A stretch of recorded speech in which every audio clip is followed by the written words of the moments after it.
18, napatili na lang nang mahawakan ang kamay ni Josh at maka-holding hands pa ito.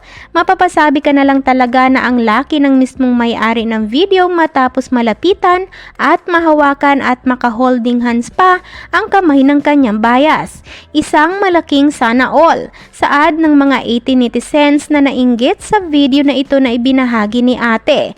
Tila wala ngang paglagyan ng kasiyahan ng 18 nang mapansin siya ng mabait na si Josh. Sa umpisa nga ng video niya makikita ang kamay ni ate na nakaharap at nakasay ng heart kay Josh. Agad naman mapalad itong napatingin sa kanyang direksyon dahilan kaya wala itong pag-alinlangan na lapitan siya sa kanyang pwesto.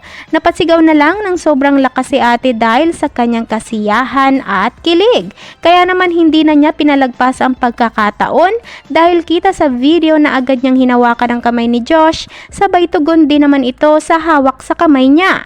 Ayon sa Lucky Girl 18, sobrang umano siyang kinilig at sumakit ang kanyang lalamunan kasi sigaw. Narito ang nakakakilig na video nila.